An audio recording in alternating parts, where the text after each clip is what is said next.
Assalamualaikum warahmatullahi wabarakatuh. Perkenalkan, nama saya Nuzul Majusya Fitri, NIM C1C018089 dari kelas R12. Di sini ada pun daftar materi yang akan saya bahas. Yang pertama, pengertian akad mudharabah, yang kedua, jenis akad mudharabah, yang ketiga, dasar syariah mudharabah, yang keempat, prinsip pembagian hasil usaha, yang kelima, perlakuan akuntansi menurut PSAK 105, dan yang keenam, ilustrasi kasus akad mudharabah. Kita masuk kepada yang pertama, yaitu pengertian akad mudharabah. Pada umumnya, kata mudharabah berasal dari kata dab yang berarti memukul atau berjalan. Berdasarkan dari memukul atau berjalan di atas, yang dimaksud adalah proses seseorang memukulkan kakinya dalam menjalankan usahanya. Sedangkan pengertian mudharabah yang secara teknis adalah akad kerjasama untuk suatu usaha antara dua belah pihak, di mana pihak yang pertama menyediakan seluruh modalnya dan sedangkan pihak yang kedua menjadi pengelolanya. Selanjutnya, jenis akad mudharabah. Secara umum, mudharabah terbagi menjadi dua jenis, yaitu mudharabah mutlaqah. Secara umum, pengertiannya adalah bentuk kerjasama antara penyedia modal dengan pengelola modal yang cakupannya sangat luas dan tidak dibatasi. Yang kedua, mudharabah muqayyadah atau disebut dengan istilah selfish mudharabah, yang artinya kebalikan dari mudharabah mutlaqah, yaitu mudharabah yang dibatasi baik dengan jenis usaha, waktu, dan tempat usahanya. Selanjutnya, dasar syariah mudharabah. Pada dasarnya, landasan syariah mudharabah lebih mencerminkan aturan untuk melakukan usaha. Landasannya tersebut terbagi menjadi 3 macam, yaitu Al-Quran, hadis, dan ijma'.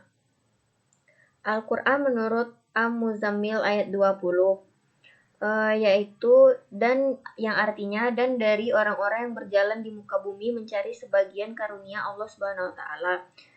Ayat-ayat yang senada masih banyak yang terdapat di dalam Al-Quran yang dipandang oleh para fuqaha sebagai basis dari yang diperbolehkannya mudharabah.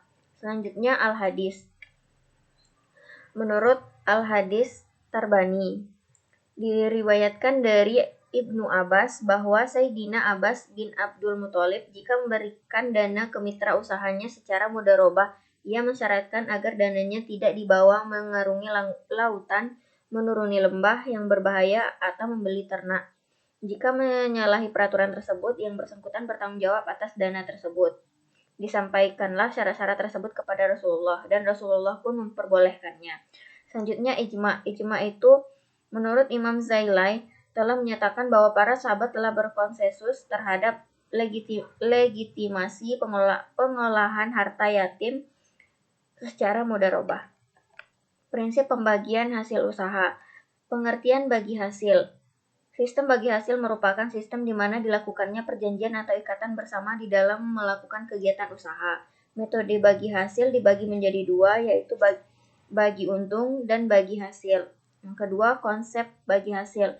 Yang pertama, konsep bagi hasil, pemilik dana akan menginvestasikan dananya melalui lembaga keuangan syariah yang bertindak sebagai pengelola. Yang kedua, pengelola atau lembaga keuangan syariah akan mengelola dana tersebut. Yang ketiga, kedua belah pihak menandatangani akad yang berisi ruang lingkup kerjasama nominal. Faktor yang selanjutnya, faktor yang mempengaruhi perhitungan bagi hasil. Pendapatan margin dan pendapatan bagi hasil, saldo dana pihak ketiga, pembiayaan, serta investasi. Seterusnya, penentuan kapan bagi hasil efektif. Dan yang terakhir, penggunaan bobot dalam menghitung besarannya dana pihak ketiga. Perlakuan akuntansi PSAK 105. PSAK 105 mengatur pengakuan, pengukuran, penyajian, dan pengungkapan transaksi mudharabah. Pernyataan ini diterapkan untuk entitas yang melakukan transaksi mudharabah baik sebagai pemilik dana maupun pengelola dana. Baiklah, ini ilustrasi kasus akad mudharabah. Contohnya, Bapak Akbar mempunyai deposito 10 juta dalam jangka waktu 1 bulan dan nisbah bagi hasil antara nasabah dan bank 57% dibagi 43%. Jika keuntungan bank yang diperoleh untuk deposito 1 bulan per 31 Desember 2019